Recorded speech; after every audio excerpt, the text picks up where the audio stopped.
BNP নির্বাচন চায় না, বিদেশিদের পদলেহন করে ঘোলা পানিতে মাছ শিকার করতে চায়। ইতালিতে নাগরিক সম্বর্ধনায় বলেছেন প্রধানমন্ত্রী। ভোট কারচুপিতে জড়িতরা ভিসা নিষেধাজ্ঞায় পড়বে, আবারও জানালো যুক্তরাষ্ট্র।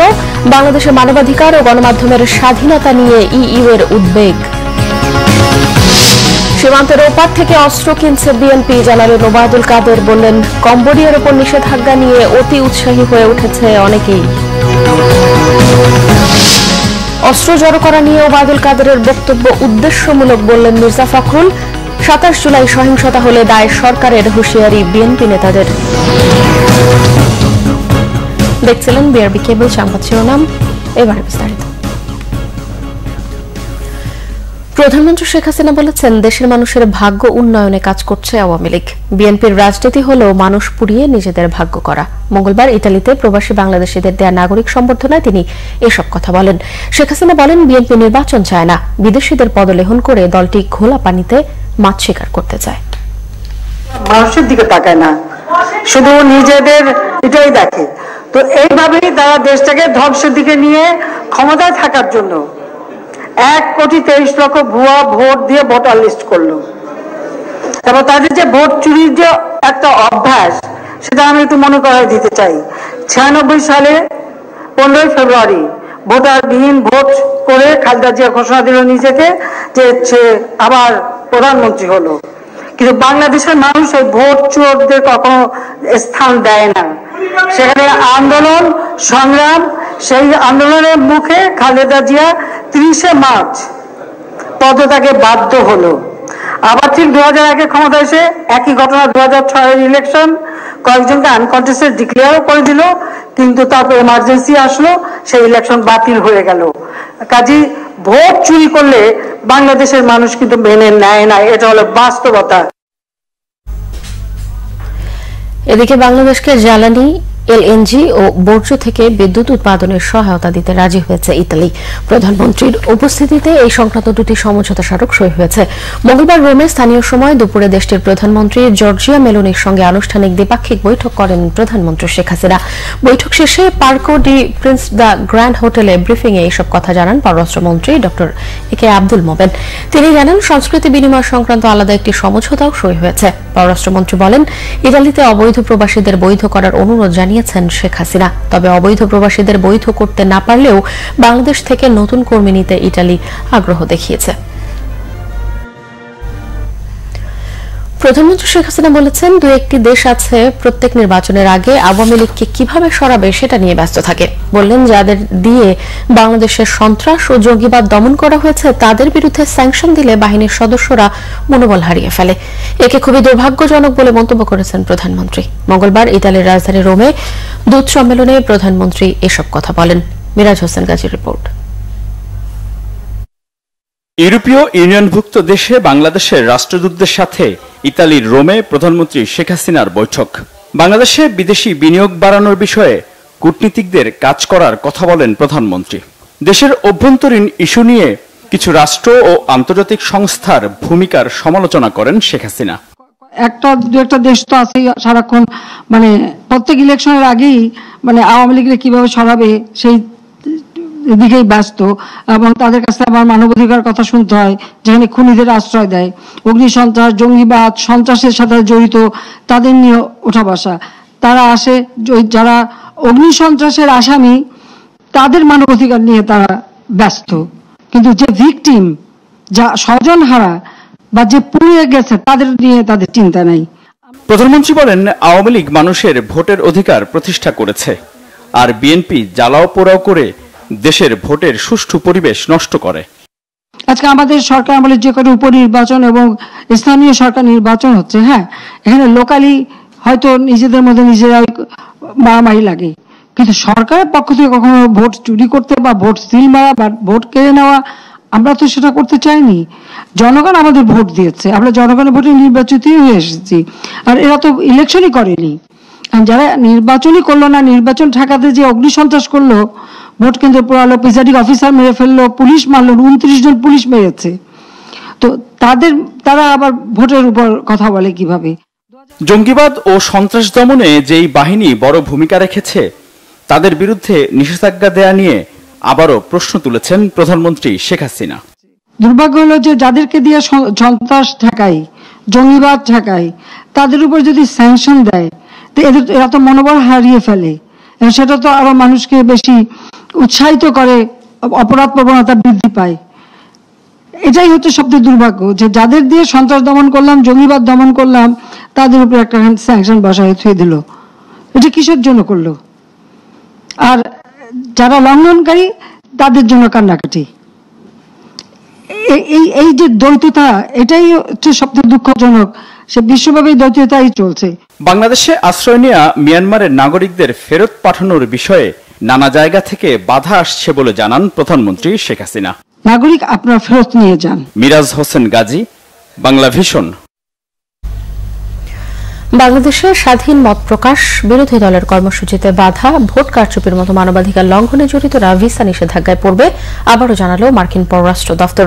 নিয়মিত ব্রিফিংয়ে বাংলাদেশের বর্তমান রাজনৈতিক পরিস্থিতি, বিরোধী দলের কর্মসূচিতে বাধা, ভোট কারচুপি ও আরোপিত ভিসা নিষেধাজ্ঞা নিয়ে প্রশ্নের জবাব দেন মার্কিন পররাষ্ট্র দপ্তরের মুখপাত্র ম্যাথিউ মিলার। বলেন, মার্কিন পররাষ্ট্রমন্ত্রী অ্যান্টনি ব্লিংকেন গত 24 মে ভিসা নীতি ঘোষণার সময় এ বিষয়ে খোলাসা করেছেন। ব্লিংকেন স্পষ্ট করেছেন, গণতান্ত্রিক নির্বাচন প্রক্রিয়া ক্ষুণ্ণকারীরা এই নিষেধাজ্ঞায় পড়বেন। বিশেষ করে ভোট কারচুপি, ভোটারদের ভয় দেখানো, সহিংসতার মাধ্যমে জনগণকে তাদের সংগঠন করার স্বাধীনতা হরণ এবং শান্তিপূর্ণ সমাবেশে অংশগ্রহণ থেকে বিরত রাখার মতো কর্মকাণ্ডে জড়িতদের ওপর ভিসা নীতি প্রয়োগ হবে। রাজনৈতিক দল, ভোটার, সুশীল সমাজ ও মিডিয়াকে তাদের মতামত প্রচার থেকে বিরত রাখার বিষয়েও ইঙ্গিত দেন মিলার।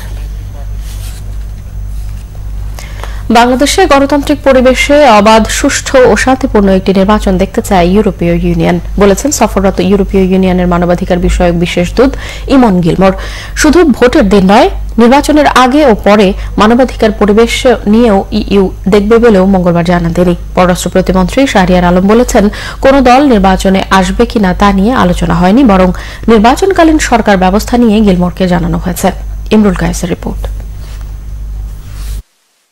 রাষ্ট্রীয় অতিথি ভবন পদ্মায় পররাষ্ট্র প্রতিমন্ত্রী শাহরিয়ার আলমের সাথে বৈঠক করেন সফররত ইউরোপীয় ইউনিয়নের মানবাধিকার বিষয়ক বিশেষ দূত ইমন গিলমোর। বেলা 12:30 থেকে দুপুর 1:30 পর্যন্ত চলে বৈঠক। পরে যৌথ সংবাদ সম্মেলনে কথা বলেন তারা।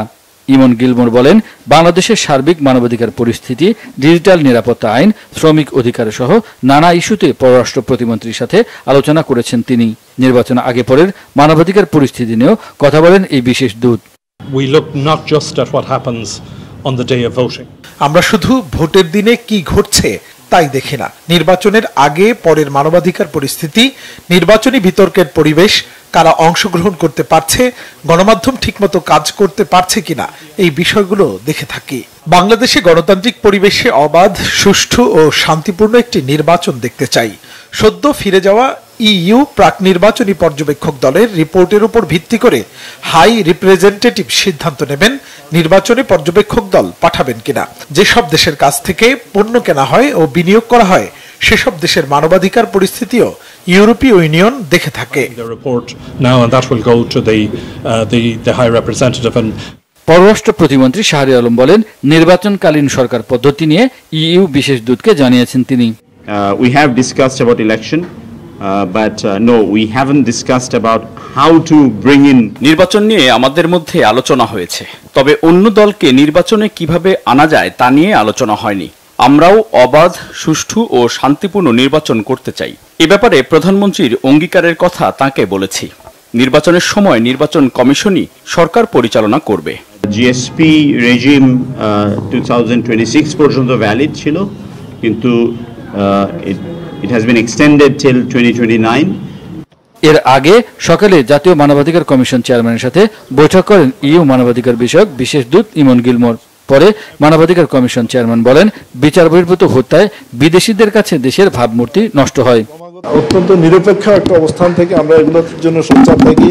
একই সাথে এটাও অবশ্য ঠিক যে এই দেশটা তো আমাদের দেশের মান সম্মান রক্ষা করার জন্য এই সমস্ত অবশ্যই আমাদেরকে আরো বেশি খেয়াল করতে হবে, সরকারকে আরো বেশি নজরদারি করতে হবে। ভোট কেন্দ্রে কাউকে মারধর করার অধিকার কারোই নেই, কারণ হলো প্রত্যেকেরই ভোট দেওয়ার এবং ভোট পাওয়ার অধিকার আছে, সেখানে সেগুলো করা যাবে না। ডক্টর কামাল উদ্দিন আহমেদ বলেন, মানবাধিকার লঙ্ঘনের সব ঘটনা তদন্ত করা হচ্ছে। সরকারকে ইমরুল কায়েস, বাংলা ভিশন, ঢাকা। এদিকে গণমাধ্যম কর্মী সহ বাংলাদেশের জনগণের বিরুদ্ধে ডিজিটাল নিরাপত্তা আইনের অপপ্রয়োগ নিয়ে উদ্বিগ্ন ইউরোপীয় ইউনিয়ন। আইনমন্ত্রীর সঙ্গে সাক্ষাতে এই উদ্বেগ জানিয়েছে মানবাধিকার বিষয়ক ইইউ এর বিশেষ প্রতিনিধি ইমন গিলমোর। এ সময় আইনমন্ত্রী আনিসুল হক জানিয়েছেন, ডিজিটাল নিরাপত্তা আইনের যেভাবে সংশোধন হচ্ছে তাতে সবাই খুশি হবে। এদিকে ইইউ প্রতিনিধিদের সংবিধান মেনে শান্তিপূর্ণ নির্বাচনের প্রতিশ্রুতি দিয়েছেন স্বরাষ্ট্রমন্ত্রী আসাদুজ্জামান খান। মঙ্গলবার দুপুরে আইনমন্ত্রী অ্যাডভোকেট আনিসুল হকের সঙ্গে দেখা করতে সচিবালয়ে যান ইউরোপীয় ইউনিয়নের মানবাধিকার বিষয়ক বিশেষ প্রতিনিধি ইমন গিলমোর। ঘণ্টাব্যাপী বৈঠক শেষে প্রতীক্ষারত গণমাধ্যম কর্মীদের গিলমোর জানান, ডিজিটাল নিরাপত্তা আইন নিয়ে বৈঠকে তাদের উদ্বেগের কথা। ডিজিটাল নিরাপত্তা আইনের প্রয়োগ নিয়ে আমরা উদ্বিগ্ন, কারণ বিপুল সংখ্যক সাংবাদিক ও সামাজিক মাধ্যম ব্যবহারকারীদের বিরুদ্ধে এই আইনে মামলা হয়েছে। তবে আইনমন্ত্রী আমাকে নিশ্চিত করেছেন আইনটি সংশোধন হচ্ছে। ডিজিটাল নিরাপত্তা আইনের সংশোধনকে আমরা স্বাগত জানাই। আইনটি সংশোধন হলে বিস্তারিতভাবে আমরা পরীক্ষা করে দেখব। এ সময় আইনমন্ত্রী আনিসুল হক জানান, শ্রম আইনের খুঁটিনাটি বিষয় ছাড়াও ডিজিটাল নিরাপত্তা আইনের ব্যাপারেও বিদেশিদের সঙ্গে আলোচনায় ভুল বুঝাবুঝি দূর হচ্ছে। সেপ্টেম্বরে আইনটি সংশোধন হবে বলে জানান তিনি। ডিজিটাল সিকিউরিটি অ্যাক্ট নিয়ে আলাপ হয়েছে, জাতীয় সংসদে উত্থাপন করা হবে এবং আগামী সেপ্টেম্বরে সেটা জাতীয় সংসদে পাশ করা হবে বলে আমরা আশা রাখি। আপনাদের কনসার্নটা আমাদের কাছে, সরকারের কাছে অনেক গুরুত্বপূর্ণ। তো আমি এইটুকু বলতে পারি যে ডিজিটাল সিকিউরিটি অ্যাক্টের যেই সংশোধন হচ্ছে তাতে আপনারা সকলেই খুশি হবে। পরে ইইউ প্রতিনিধি দলটি স্বরাষ্ট্রমন্ত্রী আসাদুজ্জামান খানের সঙ্গেও বৈঠক করেন। এ সময় রোহিঙ্গা বিষয় ছাড়াও বিচার বহির্ভূত হত্যার বিষয়েও আলোচনা হয়। আমরা এই যে 76 গুমের কথা এবং যেটা নাকি পাবলিশ হয়েছে, মানে আমাদের ইন্টারন্যাশনাল নিউজ এজেন্সিগুলি জানিয়েছে, সেইগুলি সম্বন্ধে আমরা একটা তথ্য তাকে দিয়েছি। 27 জনকে আমরা তাদের অবস্থান বিভিন্ন জায়গায় যে রয়েছে তারা গুম হয়নি সেগুলো আমরা বলেছি, এবং অন্য আরো কয়েকজন মানে আমরা ইতিমধ্যে খোঁজ করছি। আমরা এগুলি মনে করি তাদেরও আমরা খোঁজ খবর খুব শীঘ্রই দিতে পারবো, এইটুকুই কথা হয়েছিল। কেউ জনদুর্ভোগ তৈরি করে জোর করে কোনো কর্মসূচি পালনের চেষ্টা করলে আইন অনুযায়ী ব্যবস্থা নেওয়ার হুঁশিয়ারি দেন স্বরাষ্ট্রমন্ত্রী। জিয়াউল হক সবুজ, বাংলা ভিশন, ঢাকা। সীমান্তের ওপার থেকে বিএনপির অস্ত্র কেনার খবর আছে। দলটি জনগণের শক্তি নয়, অস্ত্র শক্তিতে বিশ্বাসী, এমন মন্তব্য করেছেন আওয়ামী লীগের সাধারণ সম্পাদক ওবায়দুল কাদের। তিনি বলেন, আওয়ামী লীগ সংঘাত করবে না, তবে কেউ সংঘাত করতে এলে প্রতিহতের হুঁশিয়ারি দেন তিনি। কম্বোডিয়ার উপর নিষেধাজ্ঞা নিয়ে আবারও অনেকেই অতি উৎসাহী হয়ে উঠেছে বলেও মন্তব্য করেন ওবায়দুল কাদের। তাইমুর রশিদের রিপোর্ট। 23 বঙ্গবন্ধু অ্যাভিনিউতে দলের কেন্দ্রীয় কার্যালয়ে ঢাকা জেলা ও ঢাকা মহানগর উত্তর দক্ষিণ সহ সহযোগী সংগঠনগুলোর সভাপতি সাধারণ সম্পাদকদের সাথে মতবিনিময় করেন আওয়ামী লীগ সাধারণ সম্পাদক ওবায়দুল কাদের। বলেন, বিএনপি ও তার দোসররা এবং কিছু মিডিয়া বললেও আওয়ামী লীগ পাল্টাপাল্টি কর্মসূচি দিচ্ছে না। বিএনপির জনসমর্থন নেই, তাই তারা সংঘাত চায়। আওয়ামী লীগ শান্তিপূর্ণ নির্বাচন চায় বলে মন্তব্য তার। সংঘাত আমরা করব না, আমরা মাঠে সতর্ক থাকব। সংঘাত যারা করতে আসে তাদেরকে প্রতিহত করব। সীমান্তের এপার থেকেও খবর পাচ্ছি অস্ত্র কিনছে তারা। চাঁপাইনবাবগঞ্জ তাদের একটা অস্ত্র সরবরাহের একটা ঘাঁটি। বিভিন্নভাবে খবর আসছে, নিজেদেরকে তারা ঐক্যনাজ করছে, নিজেদেরকে তারা আজকে আগ্নেয়াস্ত্র এনে মজুদ করছে। তারা জানে জনশক্তি কোনো শক্তি নয়, তারা মনে করে অস্ত্র শক্তি হলো আসল শক্তি।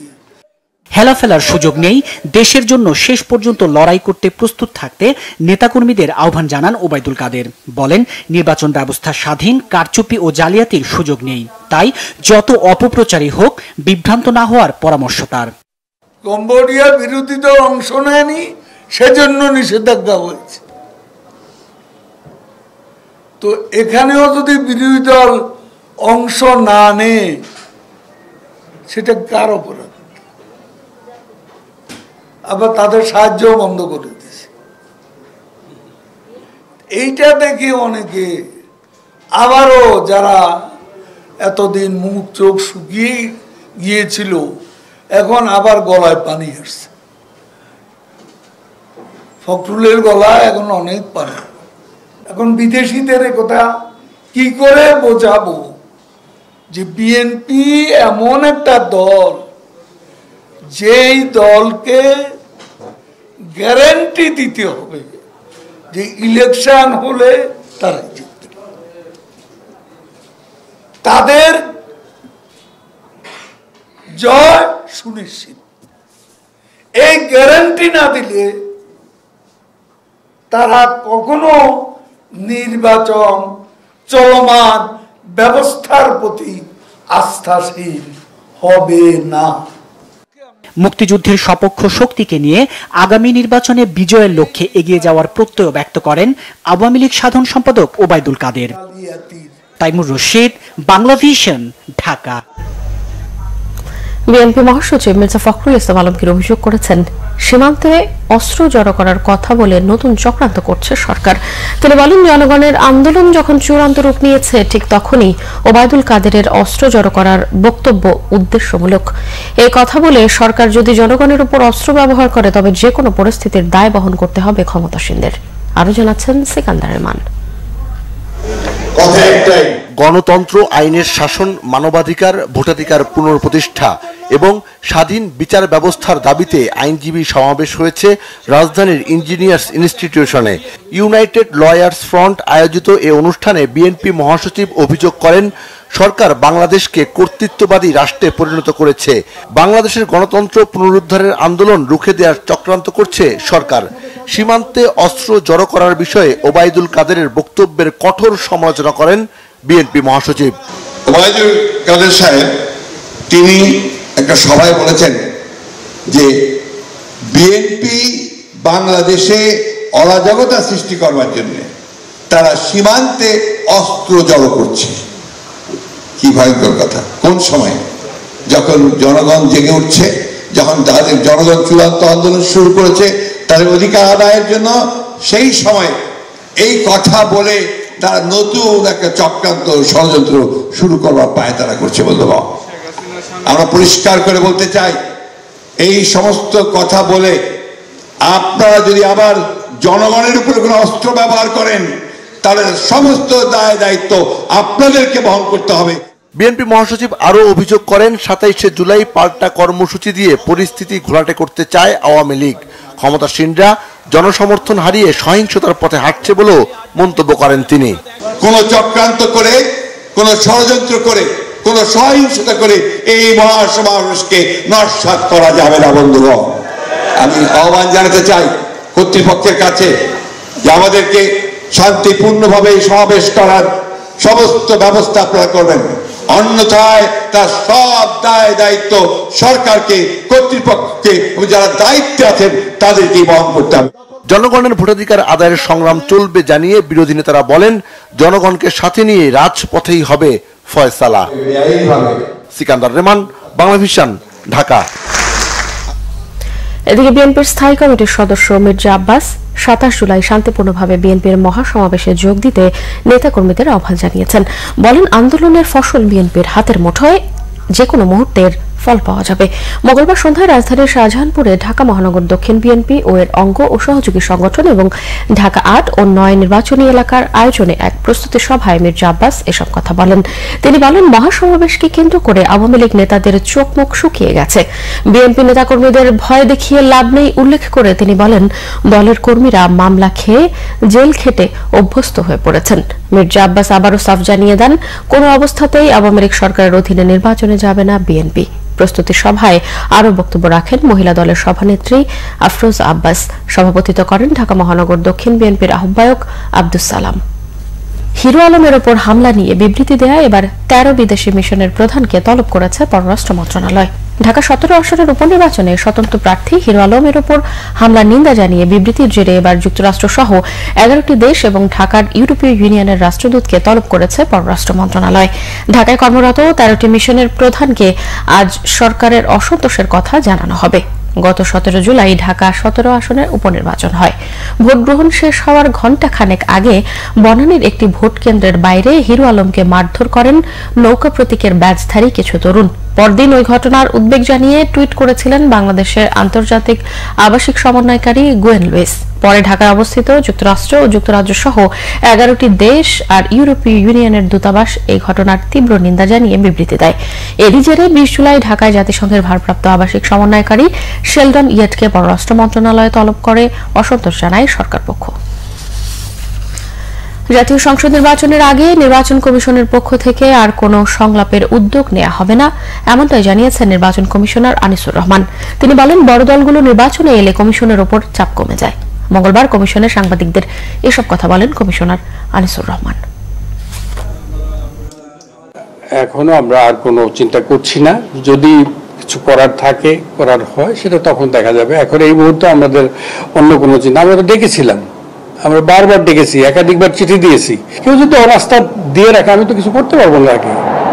আপনি তারা আসলোই না আমাদের কাছে, আমরা আমাদের সাথে বসলোই না, আমাদের সাথে কথাই বললো না, সেক্ষেত্রে আমি তার সাথে তার আস্থা অনাস্থা তো আমার মানে আমি কিভাবে মূল্যায়ন করব।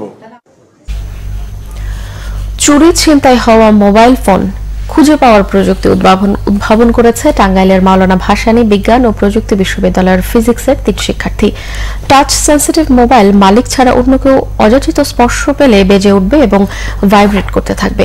নাম দেওয়া হয়েছে Bangabandhu smart security system. Tangail প্রতিনিধি আতাউর রহমান আজাদের পাঠানো প্রতিবেদনে বিস্তারিত। আপনার মোবাইল হারিয়ে বা চুরি হয়ে গেছে, আর চিন্তা নেই। প্রকৃত মালিক ছাড়া অন্য কেউ মোবাইলের পাওয়ার অফ কিংবা ফ্ল্যাশ বা কোনো সুইচে চাপ দেওয়ার চেষ্টা করলে কাজ করবে না। সিকিউরিটি সিস্টেমে সংযোজন করা মালিকের অন্য একটি নাম্বারে কল চলে যাবে। ছিনতাইকারীর ছবি ইমেইলে চলে আসবে। যতবার মোবাইলটি অফ করার চেষ্টা করা হবে ততবারই মেল আসবে ছবি ও লোকেশন সহ। হারিয়ে যাওয়া মোবাইল খুঁজে পাওয়ার এই প্রযুক্তি উদ্ভাবন করেছেন টাঙ্গাইলের মাওলানা ভাসানী বিজ্ঞান ও প্রযুক্তি বিশ্ববিদ্যালয়ের পদার্থবিজ্ঞান বিভাগের 3 শিক্ষার্থী তানভীর আহমেদ, মোহাম্মদ ইয়াসির আরাফাত ও সনদ কুমার। ব্যবহারকারীর অজান্তে কেউ যদি তার মোবাইলে হাত দেয়, মোবাইলটি ভাইব্রেট করা শুরু করবে এবং একটা রেকর্ড ভয়েস বাজতে থাকবে। সহযোগিতা পেলে বাণিজ্যিকভাবে প্রযুক্তিটি ব্যবহার উপযোগী করা যাবে বলে জানিয়েছেন তারা। কোনো মোবাইল কোম্পানি বা অন্যান্য যে দেশীয় কোম্পানিগুলো আছে তাদের সঙ্গে কোলাবরেট করে এটাকে মোবাইলে বিল্ট ইন ভাবে করা এবং একটা ন্যানো চিপ তৈরি করা, যাতে আমরা অন্যান্য যে কোনো প্রয়োজনীয় যন্ত্রপাতিতে এই চিপটা লাগানোর মাধ্যমে ওদেরকে সুরক্ষা দিতে পারি। আমরা যে বর্তমানে যে জিনিসটা তৈরি করছি সেটা হচ্ছে একটা প্রোটোটাইপ। জিনিসটা হচ্ছে আকার একটু বড়, এটা এবং এটা কস্টকানিটা এখন একটু বেশি। তো আমরা আমাদের মূল লক্ষ্য হচ্ছে এই জিনিসটাকে হচ্ছে আমরা ন্যাশন ওয়াইড ছড়িয়ে দিতে চাচ্ছি। রাস্তায় চলতেছে, সে হয়তো জানতেই পারবে না তার পকেট থেকে ফোনটা নিয়ে যাচ্ছে, কিন্তু এই সিস্টেমটা ইউজ করলে কি হবে, মানে ফোনটা ধরার সাথে সাথে কিন্তু ইউজার জানতে পারবে তার ফোনটা কি ধরেছে কেউ। তাদের এই উদ্ভাবনে খুশি বিশ্ববিদ্যালয়ের অন্য শিক্ষার্থীরাও। আমার পকেট থেকে 3টা ফোন চুরি হয়ে গেছে, কিন্তু আমার যে বন্ধু বা ছোট ভাই যারা আছে এই প্রযুক্তিটা, এই ন্যানো টেকনোলজিটা আবিষ্কার করেছে, দেখতেছি এটা মানে বর্তমান যুগের জন্য খুবই দরকারি। ফোন হারাইলে কেমন ফিল হয় যার হারাই সেই বুঝে। এটা অনেক ভালো হয়েছে যে হচ্ছে আমরা বুঝতে পারবো যে অন্য কেউ টাচ করছে। আমরা পুলিশের কাছে যাই বা আইনি সহায়তা নিতে যাই, তাহলে এটা হচ্ছে অনেক বেশি সময় সাপেক্ষ। শিক্ষার্থীদের এই উদ্ভাবনে সহযোগিতা করেছেন পদার্থবিজ্ঞান বিভাগের সহকারী অধ্যাপক। এটা অন্যান্য আবিষ্কৃত যে থিওরিগুলো আছে তার থেকে একটু ডিফারেন্ট, এবং আশা করি যদি আমরা বিভিন্ন ধরনের সরকারি এবং বেসরকারি খাতের সহযোগিতা পাই তাহলে এটা অদূর ভবিষ্যতে আমাদের দেশীয় প্রযুক্তিকে আরো এগিয়ে নিয়ে যেতে সক্ষম। পৃষ্ঠপোষকতা পেলে এই প্রযুক্তির বাণিজ্যিকীকরণ এবং আরো উদ্ভাবনে আগ্রহ বাড়বে বলে মনে করছেন সংশ্লিষ্টরা। Bangla vision news desk. এবারে খেলার সংবাদ।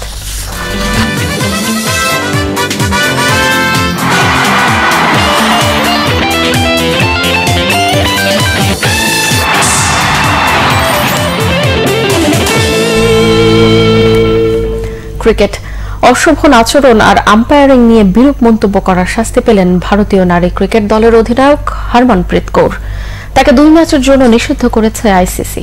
বাংলাদেশের বিপক্ষে মিরপুরের তৃতীয় ও শেষ ওয়ানডেতে মাঠের ভেতরে ও পুরস্কার বিতরণী অনুষ্ঠানে অসৎ আচরণের কারণে হরমনপ্রীত কৌরের ম্যাচ 50-র মোট 75% জরিমানা করা হয়েছে। এর মধ্যে আউট হওয়ার পর ব্যাট দিয়ে উইকেট ভাঙায় ম্যাচ ফির 50% এবং আম্পায়ারিং নিয়ে বিরূপ মন্তব্য করায় আরও 25% অর্থ জরিমানা করা হয়েছে।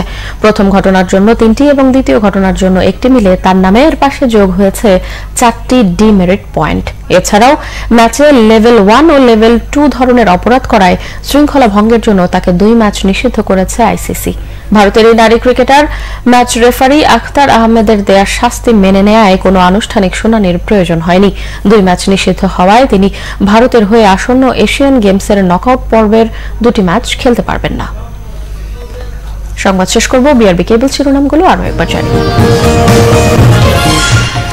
বিএনপি নির্বাচন চায় না, বিদেশিদের পদলেহন করে ঘোলা পানিতে মাছ শিকার করতে চায়। ইতালিতে নাগরিক সম্বর্ধনায় বলেছেন প্রধানমন্ত্রী।